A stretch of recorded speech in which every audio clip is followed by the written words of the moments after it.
real conversation, and some hard truths. Gangs, drugs, and guns. Giving a voice to those willing to sacrifice. We have stories that need to be told. We have lessons that need to be taught. Protect and serve. Welcome to The Quiet Professional. Welcome back, everybody. Nathan Romas with you. And today we got the Minister of Public Safety and Emergency Services, Mike Ellis, on the program. Minister Ellis was a 12-year veteran of the Calgary Police Service, where he spent 8 years as a constable and 3 as a sergeant in patrol. He mainly focused on community policing and worked with Calgary's most vulnerable citizens through the Alberta Secretariat for Action on Homelessness. Minister Ellis specialized in judicial administration law and incident command and trained fellow officers in how to help victims of crime.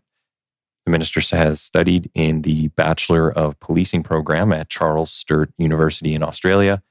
He also obtained a management certificate from Mount Royal College and a leadership certification from the International Association of Chiefs of Police. And Minister Ellis is married with 3 kids and represents the constituency of Calgary West, of which he was initially elected in 2014 and has since been re-elected twice. He was sworn into his current position as the Minister of Public Safety and Emergency Services in 2022. So welcome, Minister Ellis. Thanks, Nathan. Thanks for having me on the program. Hey, it's a pleasure to have you in here. I want to make sure we get through a few topics today.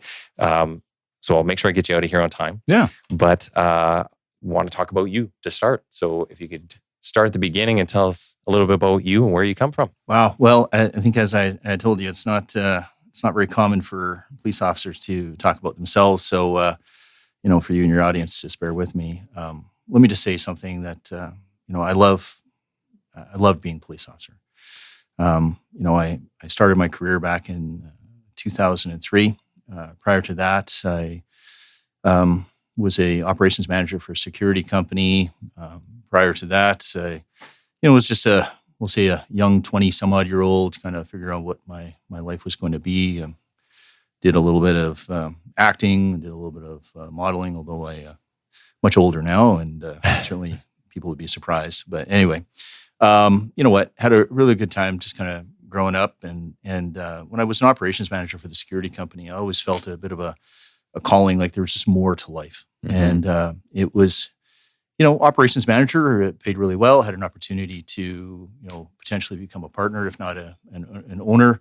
But I always felt as though I could do more, I could help more. And, for those police officers who are, listening right now, it's just it's a feeling that comes from within. So, I was looking for anything at that time. I was looking for being a peace officer. I was looking at, volunteering, anything that I could do. And, my dad encouraged me to apply. And so I did, went through the process, obviously was successful in getting hired. And I tell you, I know it might be tough for some of the younger police officers here right now to understand this, but I tell you, I would have done that job for free.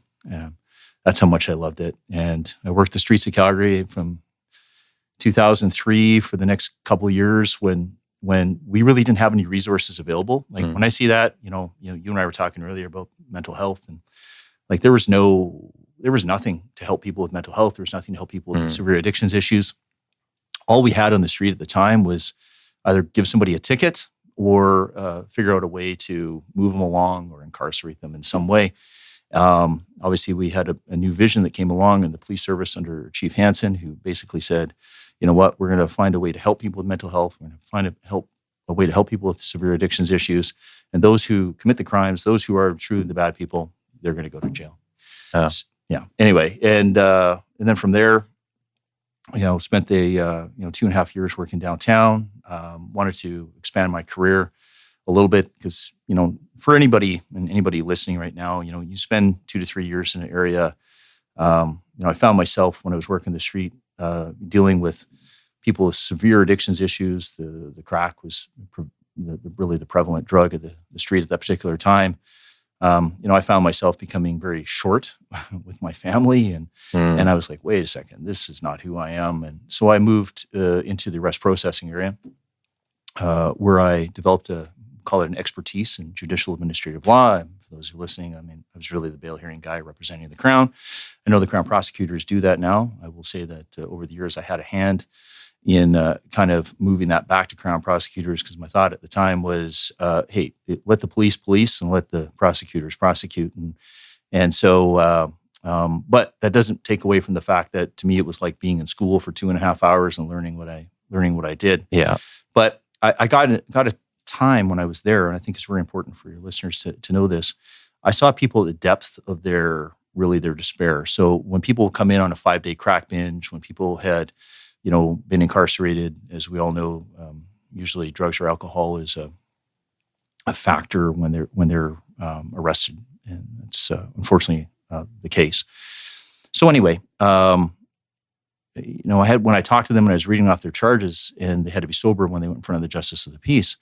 Usually those folks were devastated with what, like, I did what? Oh my God, I can't believe this. And it was at that moment I realized those people, when offered help, would have taken that help. Yeah. No was help. There was nothing available. And so when I eventually became Minister of Mental Health and Addictions, as an example, that's why I put in the virtual opioid dependency program in the jails here in Edmonton and other jurisdictions all throughout Alberta to offer people hope and opportunity when indeed they are incarcerated, especially if they have an opioid addiction. Mm-hmm. Anyway, from there, I went on to learn a different style of policing. Obviously, when you're downtown, and you might know this, Nathan, when you're downtown, backup might be 30 seconds away. Yeah. When you're out in the outlying areas of the city, backup's not 30 seconds away. No, it's not. Yeah, so I had to learn a different style of policing. Obviously dealt with a lot of domestics and suicides at that particular time, which is common that you see kind of in the outskirts of any municipality.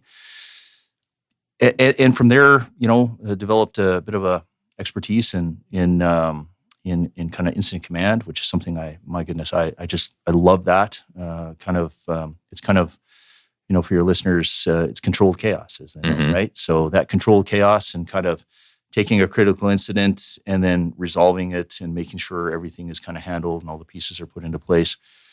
And and then I guess somebody recognized me somewhere and tapped me on the shoulder to start moving up the ranks. And I don't know if you're interested, but I mean, I can talk about how I got into politics, but yeah, well, we'll get to that. Yeah, okay, for sure. But that's kind of my policing background.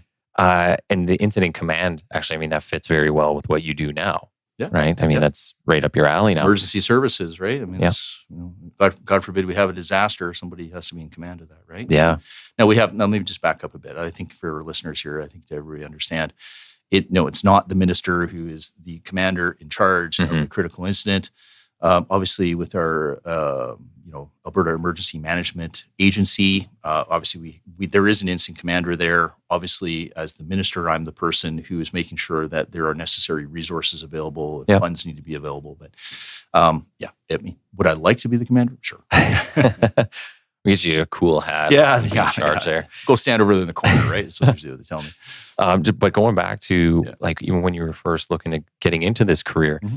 One of the points that you kind of made, or at least I think you were alluding to, is this job is like a calling.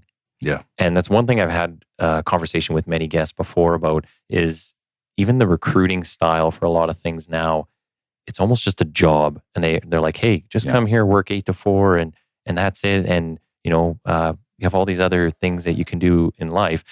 But I think for some people who want to get into this profession where it's very violent some days, you see people at their worst, you almost need it to be something that, feels like it moves you to go and do it, because otherwise you can get burned out very, very quick. And that was my point about the 2.5 years downtown. I got burnt out really quick. Yeah. I mean, it was, forgive me for not knowing what Edmonton or other jurisdictions are, but we call them code calls in Calgary, but that's basically a major incident. And, there was a time where once a week we were getting, a gun call, a stabbing, a knifing, whatever. And there's no time to call the tactical team. It was like you had to deal with it. Yeah. And but that can be draining on somebody, right? Yeah. Well, and that reminds me of, I did a couple of years with the RCMP before jumping to Edmonton.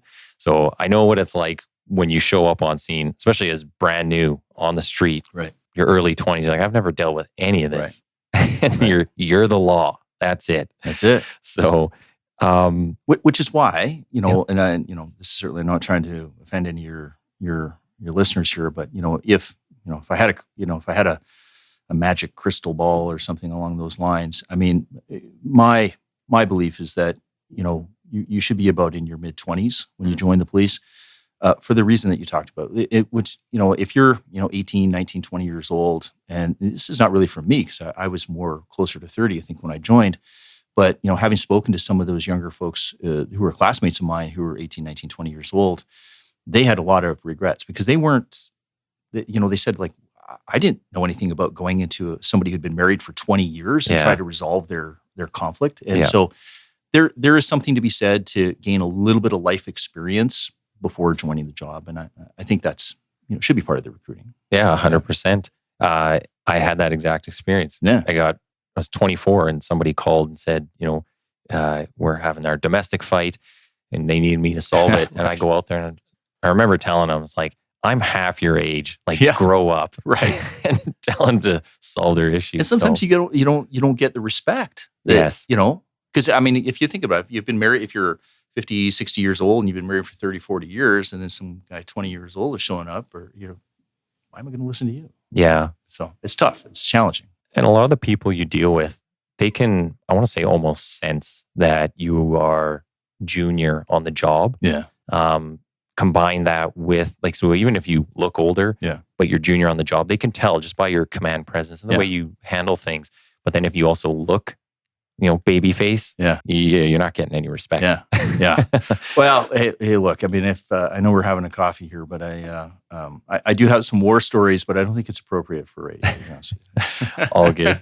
I did want to ask though, about, you're saying your father encouraged you to apply. Yeah. So do you have any family involved in law enforcement? And then also, I guess if he's encouraging you to apply, he's for it, but do you have any family that's like, no, don't be a cop, that's pretty dangerous, or didn't like the police in general? So third generation law enforcement. Yeah. Okay. Yeah. My dad, he was, he started his career off for a couple of years in the 1960s in Calgary. Obviously, people don't know this, but we actually used to have a Alberta Police Service, and it's called the Alberta Highway Patrol, is what it was called. So at the time, police officers, I think at the time he told me the story about he was making maybe $200 a week or something along those lines. And then the Alberta Highway Patrol was created, and they needed to recruit some people. So it was kind of like, hey, we'll offer you $300 a week, and we'll make you a corporal. And he's like, all right, see you later. Yeah. So he ends up joining the Alberta Highway Patrol, and then there's an entire history there. But ultimately, in the end, he retires, I think, inspector in charge of court and prisoner security, which is CAPS, which eventually turned into the sheriffs. Right? Okay. So that was him. And then his dad, my grandfather, he was a military police back in the day. Mm-hmm. So there's a bit of a 3 generations there. This is very interesting how you have a connection to the potential for a provincial police service, but also the sheriffs. Oh, isn't that interesting? I mean, I know my dad and I have kind of chuckled about that because, back in the day when so the history about it was, they were with the Alberta Highway Patrol. I think my dad had achieved a certain rank. Forgive me for not knowing what it was. And I think when the government at the time was going to disband the Alberta Highway Patrol, he was pushing back, saying, no, this is a big mistake and stuff like that. So, yeah, it's interesting how things have kind of come full circle here, right? So maybe speaking on that though, what got you into politics? Because I know how much we talk about politicians at work. So yeah, no, what's the transition there? I'm not unlike you. I mean, I'm sitting at Tim Hortons and talking about politics and complaining like anybody else. So here's the long and short of it. I'm going to do my best here. I know this can be quite a long story, but I'll do my best to shorten it up here. So. I was in an area called District 2 in Calgary. I was there's politics involved in policing. I think anybody listening is going to know that. And so I was in the process of becoming a staff sergeant, getting tapped on the shoulder to go higher up, of course, and did all that I need to do. And well, actually, let me back this up a little bit. So in kind of 2010, 2011, I had joined a local politician's board. His name is Ron Leiper. He's a current member of parliament, but he was actually the MLA for Calgary West at that particular time and minister of various portfolios. He, I don't know. I was just doing what any cop would do, offering my opinion, contributing in whatever I could. So then one day he calls me up after a night shift and says, hey, nobody knows this, but I'm thinking of retiring. And, I'd like you to succeed me. I'm like, what are you talking about? I have no desire to do this. I'm totally content where I'm at. And he's like, well, no, I kind of see something in you. And, I really would like you to do this. So I gave it some thought, right? Yeah. So I talked to my family. And, I think my dad had an opportunity way, way, way back in the day under Peter Lougheed. And he said no. And so I thought to myself, well, let me, I don't want to go through life with regrets, so I'll give it a shot. Okay. So I'll give it a shot. So remember, I'm just a simple police officer, not a rich person. Nothing in life has ever been given to me. All I've ever done is, work hard and try to help people is really what I've done in my life. So anyway, I go and partake in a nomination. In this nomination, I don't win, right? And I had a lot of members of the community that were very supportive. Again, born and raised in the area, police in the area, kids go to school in the area. Absolutely a member of the community. So I won't get into some of the details, but a long story short is that I kind of identified fraud and corruption within the process. So I wrote a letter to the premier at the time, the executive director at the time, basically outlining, how the system can be defrauded. These are the allegations that are being made. No different than I would as a cop, as you would do if you saw something that you saw was wrong. Submit the paper. They come back to me and they're like, yeah, hey, you were right. Oh, okay, great. So what are you going to do about it, right? Well, we're going to let the board decide. Okay.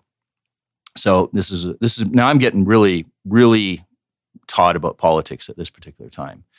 I didn't know had no idea that the premier at the time had a preferred candidate, all that sort of stuff. So anyway, long story short is it had to be unanimous, was unanimous. I do not win. They said, okay, well, we're going to do a runoff. I said, what do you mean a runoff? I said, I'm going against some pretty wealthy guys. I mean, I've taken time off work. I don't have time to do this. Not like a tactical runoff. Yeah, right. No, it's tactical runoff, right? So we're basically going to hold the entire nomination election again, right? Yeah. So, and the people, I'm not going to give any names, but the person that was suspected, we'll say, and that they identified, may have, done something that might have been not up to any standard, or we'll say. They said they were going to run again. I said, you know what? Here's basically, here's my middle finger. I want nothing to do with you guys, and I'm going to go back to policing. So I go back to policing. I mind my own business. Again, I told you I was about to get promoted to staff sergeant, and I get a call out of the blue. This is a couple of years later, by the way. I get a call out of the blue from Premier Jim Prentice. And he's like, I know you don't know me. He says, but, the Premier of the province. I'm thinking, am I being punked here? Yeah. Like, what is going on? Like, why are you calling me, right? I've heard about you. I've heard of principled stands you've taken. I've heard you're an honest, ethical guy. You're the guy that I want on my team. And I'm like, okay, wow. Okay, I'm kind of blown away here. So, but here's the bit of the caveat here is, he gave me 24 hours to decide. So I have to get a hold of my boss. I have to get a hold of the chief of police. Pretty life-changing decision. Yeah, life-changing decision. Anyway, long story short is he drops I say yes with the backing of my family. This is like a Friday. I have to make that decision by Saturday. And then Sunday, I guess time to, think some more. And then Monday, he drops this election, right? Which is the 4 by-elections in 2014 that I was now one of them. And then, I won by 300 votes. That was very humbling. It was unbelievable. But again, I born and raised in the community. I took the time. I talked to people at the doors. I wanted people to get to know me. Hey, look, I'm just one of you. I'm just your neighbor, right? I'm just your, my kids go to school with your kids, all this sort of stuff. Anyway, I was very humbled. I won. And then 2015, and we can talk about, mistakes that were made and stuff like that. And, when the PCs lose government, that was not something I was expecting, right? But I was very humbled by my constituents because I went from winning by 300 votes to winning by 5,000 votes, which was remarkable. I was taken aback by that. So then, I know you have some more questions, but I think this is very. You go ahead. I think this is very important, is because the Calgary Police Service came to me and said, hey, what you going to do? I'm like, what do you mean, what am I going to do? I said, I had all these people put their faith and trust into me. I said, what do you expect me to do? I said, well, I guess you're going to have to retire. I said, well, I guess I'm going to have to retire. So, I gave up my pension. I gave up my going to coffee. And so it wasn't even to go sit in government. It was to go sit in the third party, for crying out loud. Right. Yeah. So, but then I said, I got to make I got to make the most of this. Do I sit back and do nothing? I mean, I could have for 4 years. And, when you sit in opposition, you kind of complain, you throw stuff against the wall, and you kind of just see where it falls. I mean, that's really what you do in opposition. Or, I can make a difference. And you don't know this, but I mean, it was me who raised the flag on the opioid crisis in Canada. It was me who had the first bill to address the opioid crisis, which is the pill press bill.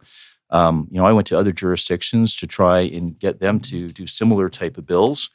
And this was all through my contacts with, Calgary Police Service and people that I used to work with. I mean, I had one officer I used to work with. I mean, he was telling me, he said, fentanyl is killing us. I'm like, fentanyl? I said, what is fentanyl? I said, when I was on the street, OxyContin was the drug of choice. So anyway, I had a lesson learned on this. Anyway, so I do that.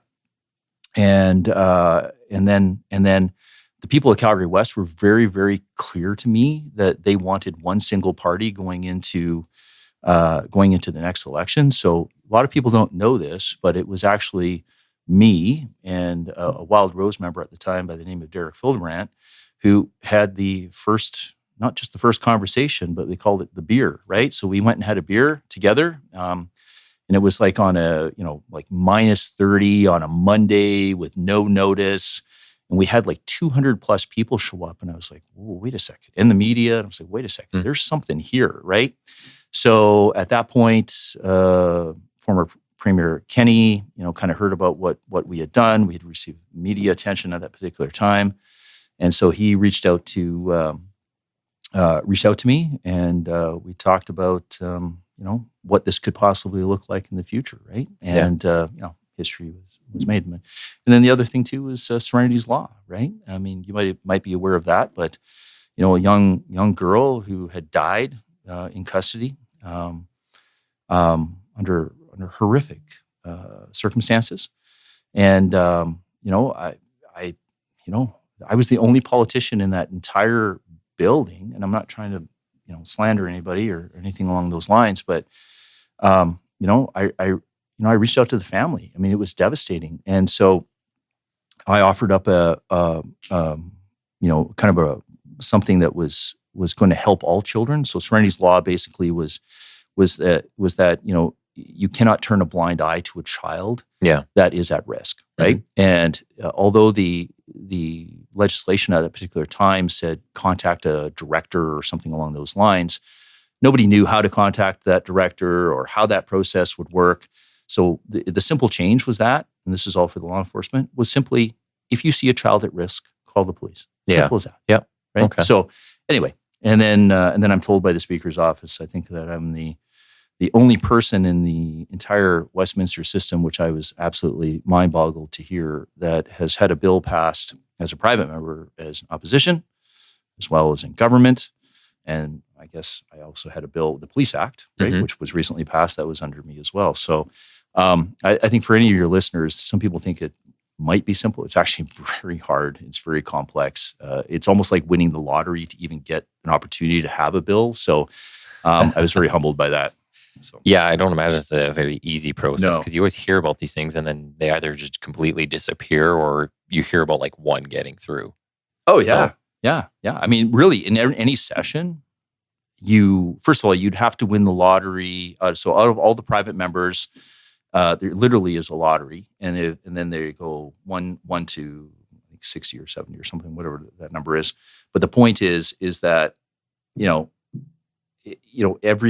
might get the first and the second bill, maybe every session. So when you think about that, in an entire 4 years, with a spring session and a fall session, I mean, it's not even 10 that might even get through. Wow. Yeah, it's crazy. So just for time's sake, I do want to make sure, maybe we'll start with kind of the bigger, broader picture. So your vision for policing in Alberta, because I think it's going to touch on most of what I was going to ask. But can you kind of walk us through where you're at right now? Sure. I know reform is a big thing, but what are you looking for in the future? So look, if there's anything for your listeners to take away from this, and I don't care where you are in the world, where you are in North America, is that policing can no longer be seen as an arm of the state and must instead be seen as an extension of the community. And if not even an extension of the community, a reflection of that community. So, it's very simple to sit there and say, community policing, but it's more than that. It's the level of engagement that those officers have with the people within that community.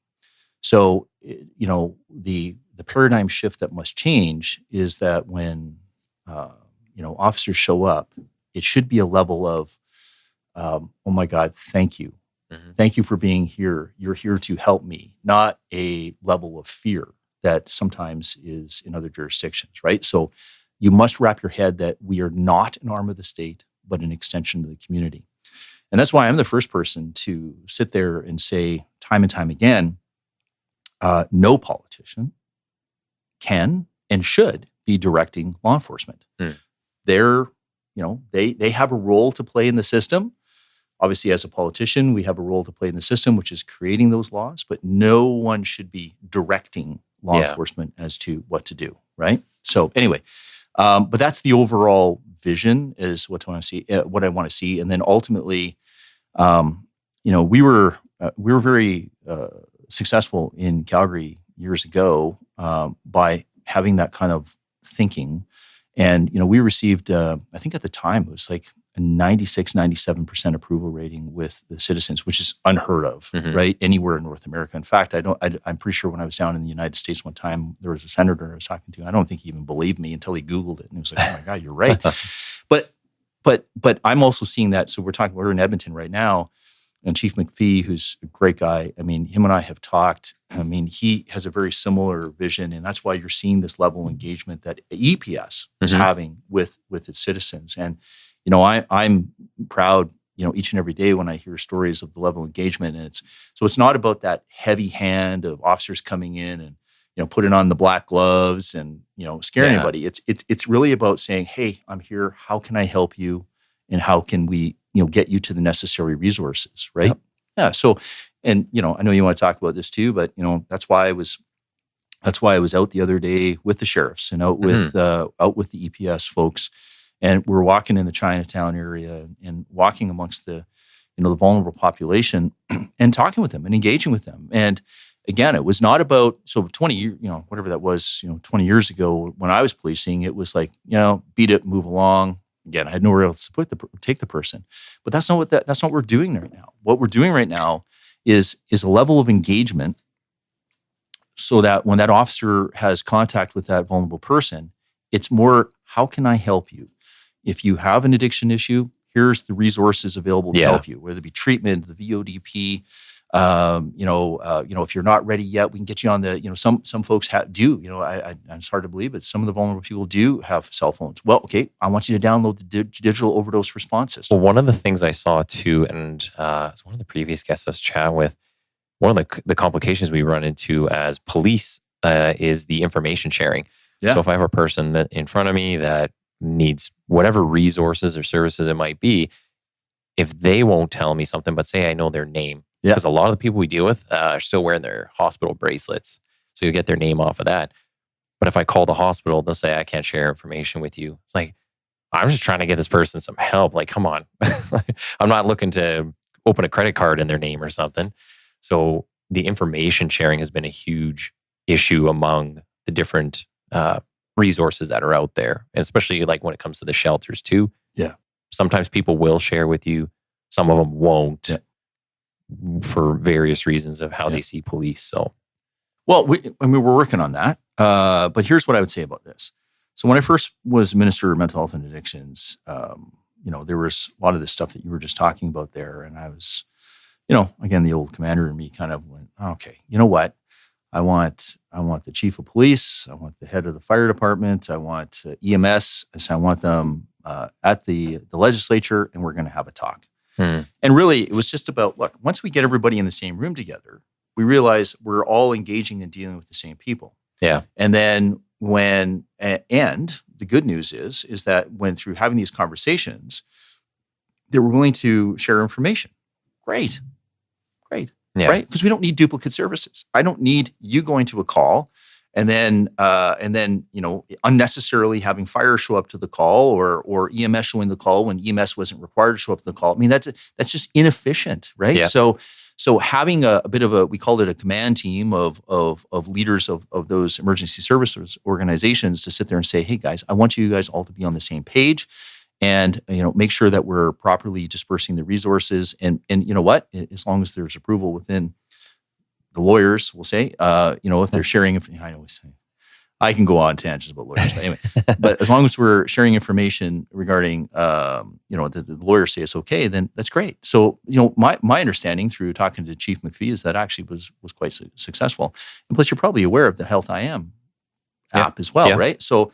I mean, that wasn't literally just had to download that because I worked an overtime shift last week. Yeah, so I had to download it for that. But that's meant to help you guys on the streets, right? In order to make sure that you can open up that app and see what kind of resources are available. So we're doing our best though. So on that, and kind of talking about some of the partnerships that are out there, how is the sheriff program going so far? I think we're a couple weeks into them working with the EPS. Any updates on that? So I wish I could break the news to you. So I have received a report. I just have not. Okay. Yeah, I think I just got it. All I'll say is what my chief of staff told me, which is the numbers are very impressive. So I'll take that as a positive. Okay. Right? But I don't have any details on it. I apologize. I will say this, and I'll just say this. I mean, you work on the street, right? I mean, it's you hear kind of word of mouth sort of thing.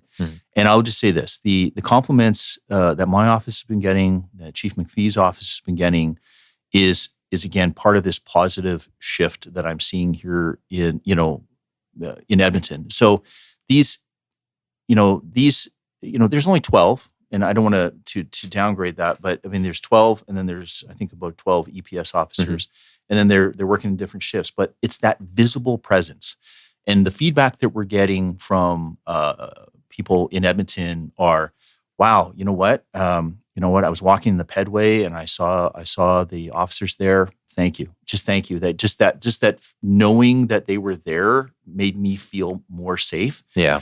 And and then the level of engagement, when they're dealing with somebody who might be about to, I don't know, smoke some crack or crystal meth, whatever the case may be, and the fact that they're able to kind of intervene and make sure that person is going to get help, or take them to a shelter, or take them over to the overdose prevention site, whatever the case may be, as opposed to saying, "Hey, beat it and move along." Again, that's that paradigm, that shift, right?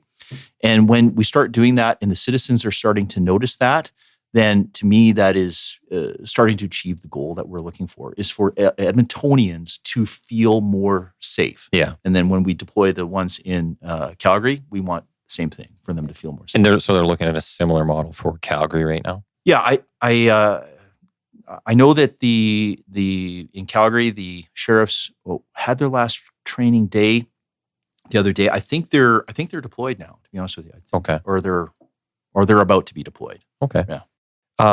Maybe just kind of move on to this other topic that I want to make sure to talk about too, was Provincial Police Service, but also kind of in that First Nation policing.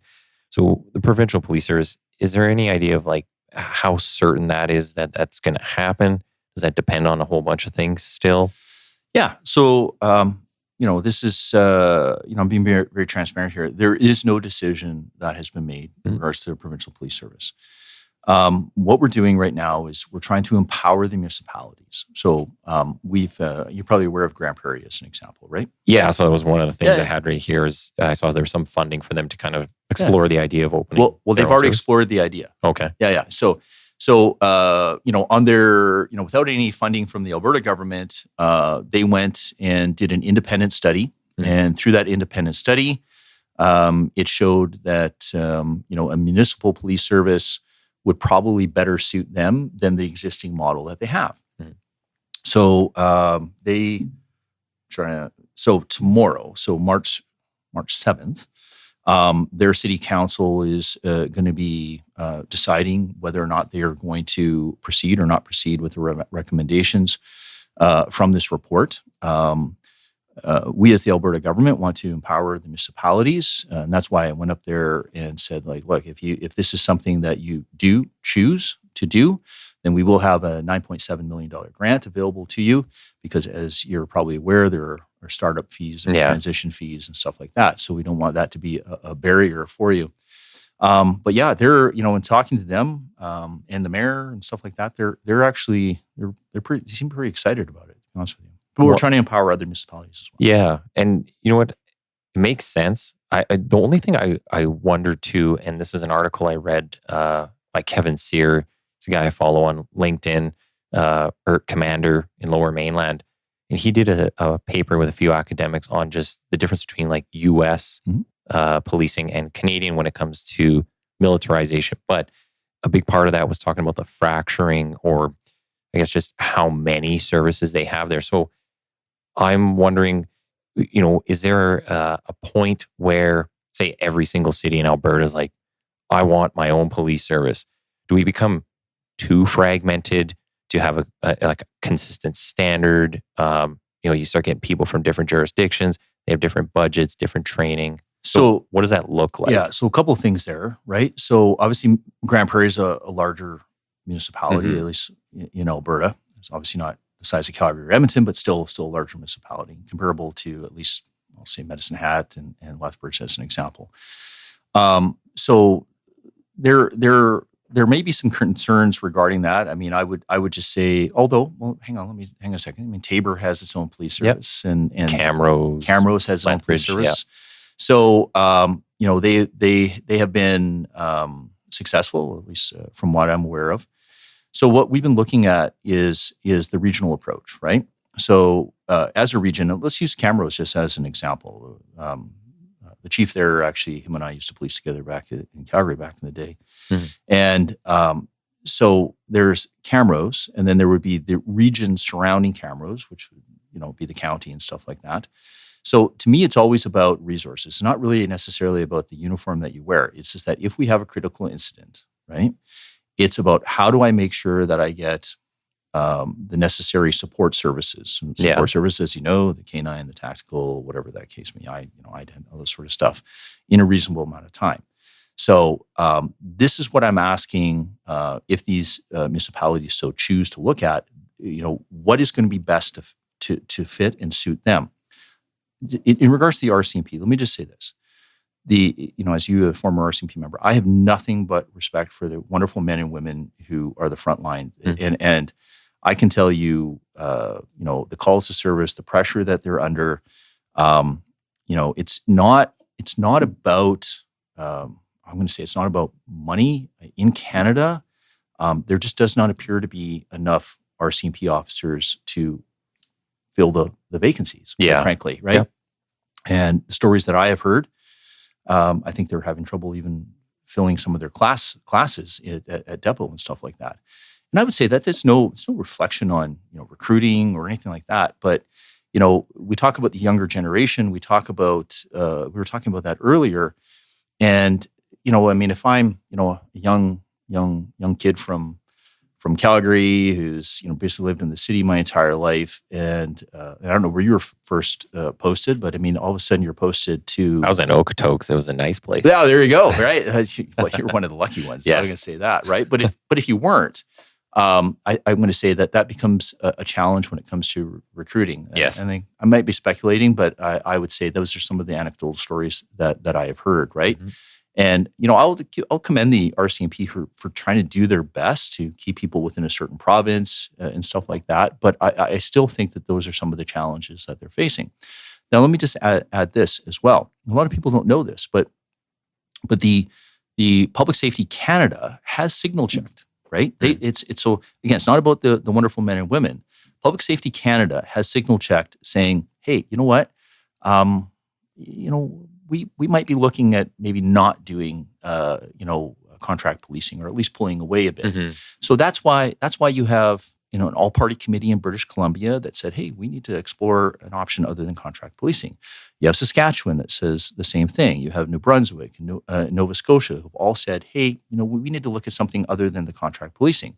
So we in Alberta, our contract runs out in I think 2032, I believe it is. Yeah. It would be negligent if we didn't explore all the options that we have available. You know what? And maybe status quo is one of the options. I don't know until these independent studies and we hear back from all these municipalities. But if all of a sudden 2032 comes and Public Safety Canada goes, "Yeah, we're not going to do this anymore," then you've done nothing. Yeah, and then you and everybody else are going to go look at me and say, "Well, why didn't you prepare for this?" Yes. I'm like, "Well, that's what I'm trying to do," right? So I wonder too, on that, and you brought it up, the all-party committee in BC, but then when you look at Alberta, it just seems completely divisive, this topic. So I don't get why they get along on the other side of the mountains.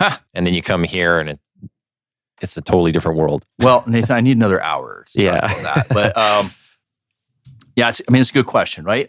Look, we're trying to, here's when we talk about divisiveness, we're trying to empower the First Nations communities, right? Yeah. The First Nations communities, there's at least a handful of them that have reached out to us and have indicated that they're looking at self-governance. They're looking at policing in their people on their land. Sure, however we can do to help you. So obviously you talked about Chief Blake. So we have Sutina,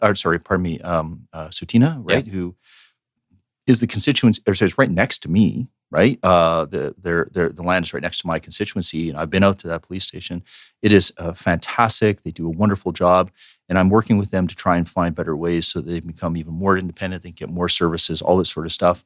But then you have Siksika, who has also reached out to us, indicating that they're looking to do their own policing service.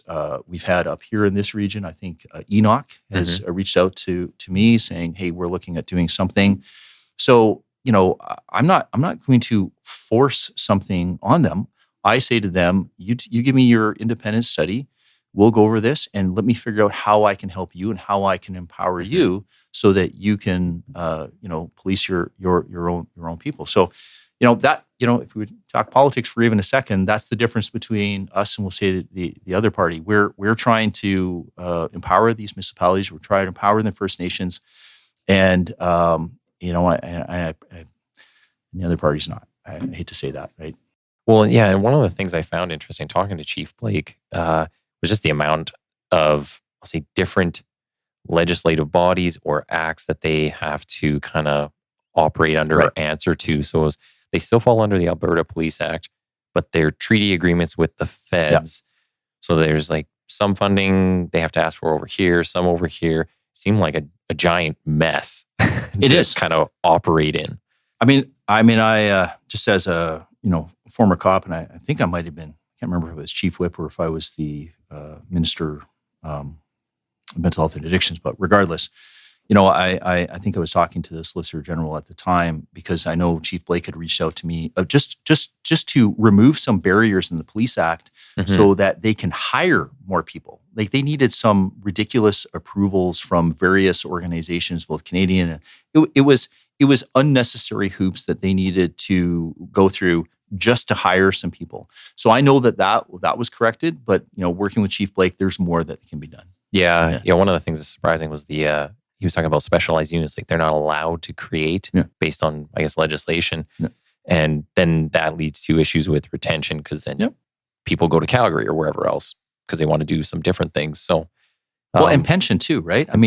That's right. And so, I've reached out to some folks that people forget too that I used to be working. We're in the association. I used to I got friends in the association and stuff like that, right? And I was part of an association, and I wanted to make sure that Chief Blake, that make sure a couple things, right? That their officers, of course, have proper representation. I think that's absolutely important. But he was saying, to your point, that he was losing a lot of people to the larger organizations, Calgary, Edmonton, as an example. So when I think of police officers, at least the ones that I meet, there's a lot of people that think, oh, it's about the uniform. It's not about the uniform, in my opinion. Right? Is they care about stability, yeah, and they care about their pension. If you provide stability in the pension, I don't care if I'm wearing the red uniform or a blue uniform. My family's taken care of. I go to work. I'm able to help people. That's all that. So anyway, I'm working with them on that, and I'm hoping we can to make some progress here in the near future. On that. Awesome. Yeah. So just the last thing, because I know you do got to get going. But how can people follow you or your work? Or you got a book? You're going to write a book soon?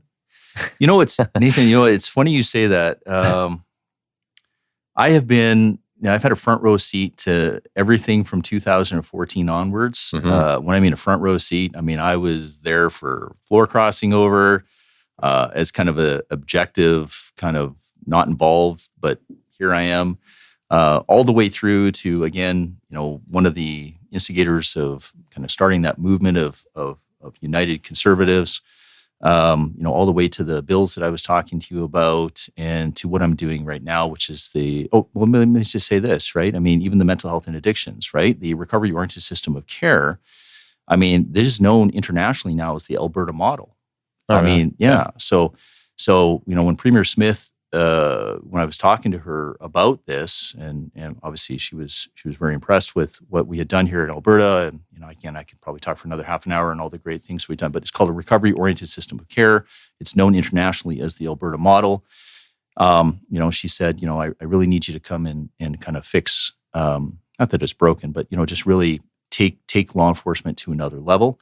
So that's my objective here as well, is right to really take this to another level. Again, not an arm of state, an extension of the community, and really becoming a role model for Canada and North America when it comes to policing. So that's really what my objective here is. And, I got announcements. I'm not going to tell you, but I got some announcements coming this week. And I got some more coming throughout the next few weeks. And again, this is all about, making sure that the police officers are part of the community. They're not to be cast away. They're not to be shunned. It's to let the public know that when there's a crisis and an emergency, those officers are there to help them. They're honest, they're ethical people who are representatives of the community that are going to help them through whatever crisis they're going through. So there's a lot of work that we need to do. Not saying that there's not going to be bumps, not going to saying that everything is going to be perfect, but I really truly believe that we can make a role model here, no different than what I did in the mental health and addictions, and really take this to another level. And I really do believe that we can have an impact positively on the rest of Canada and North America. Awesome. Well, I'll put a link up to Alberta's government website so that they can see some of the announcements that get put out there. But I want to say thanks for coming in today. Thanks. So we'll look to have you on again. That sounds good, Nathan. Look forward to it.